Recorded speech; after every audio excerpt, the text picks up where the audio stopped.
This is Tim from Hanover. Good morning, Tim. Good morning, everybody. Excellent choice on songs to go with what's happening with Swayman. I'll tell you what, I called in a week or two ago, and I said that this guy's going to get at least $9 million. Could go north of it, and he's not going to deviate because these guys in the office bang their heads. The goalie is the second best and hardest position on the hockey on the hockey ice.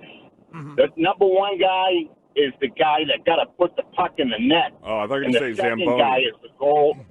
And the goalie, I agree with you, Curtis.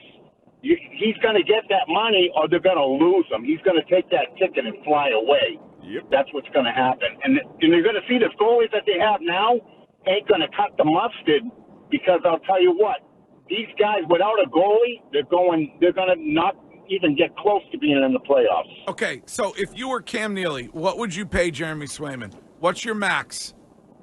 My minimum is 9 because I'll tell you what, he doesn't want to take an 8-year contract because it's not going to be worthwhile in the end. The time has changed for everything. Look at every sport today. I guarantee you, he's going to go somewhere else and make somebody happy, and the Bruins are going to be crying. They shouldn't let him go. All right. Okay. This is Mike from Connecticut. Mike, good morning. Good morning, ladies and gentlemen. What's up, Mike? I want to get not too much. I'm going to start out with a quote from the movie Hoffa. And Jimmy Hoffa. Did we lose Mike right as he was getting to his important obscure reference film quote? Okay. Is he still there? Mike can call back. Mike, call back. We can get to that later.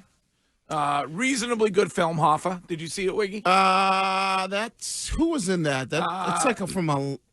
Yeah, it was Jack Nicholson, I believe, who was in that film. Yeah, Mike, am I correct about that? Long time ago. Yeah. Well, here's what I would say about this, Greg, about this whole Swayman situation. I think when you start to look at some of the goalies and you got like where he's comparable, and I think Maria did a great job. And Chime, I didn't know that, but if this one guy from the Rangers is looking at that, if you're Swayman, I'm with the caller. If I'm his agent, I'm not going no less than $9 million because I'm probably like, all right, I'll play here 1 year, show that I'm a good goalie, show that I can. Like everybody says, he can't be a starter, but he's played 45 games before, and that's the kid from the Rangers. The most he's ever played is 55. But don't you think that he's going to look at those other guys and then say, wait, the Bruins have also screwed themselves because they don't really have a backup plan? I mean, we have a goalie in place that Montgomery says he's very confident in starting the season, but at the same time, that's not the guy that people want.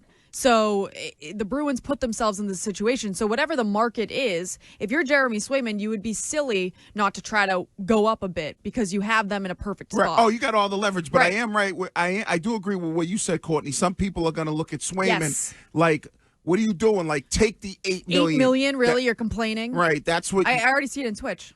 Well, yeah, but I think that's a reasonable argument. Yeah. I mean, he is $8 million, maybe 8.5, whatever, is a good number for Jeremy Swayman where he is in his career right now. I'm sorry to say it, but that's how I feel. Do you think the Bruins have handled this well, Greg, the front office?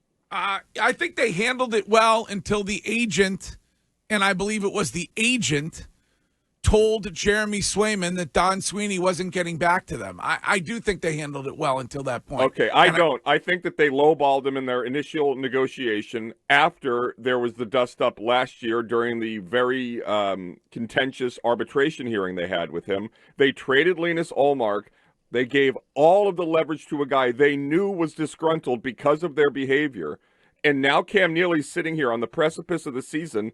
He doesn't have his goalie, and he's publicly negotiating against the goalie, trying to curry favor for him and against the player as the season is about to begin. So you think Cam Neely stood up there sat up there yesterday and lied? Yes, I believe that he's angry that the player isn't doing what he wants. Angry or not, but you're calling him a liar. Yeah, I think people lie in negotiations all the time. I disagree. I don't believe that Cam Neely would do that. So you're saying that I don't. There was that $64 million offer is a real thing.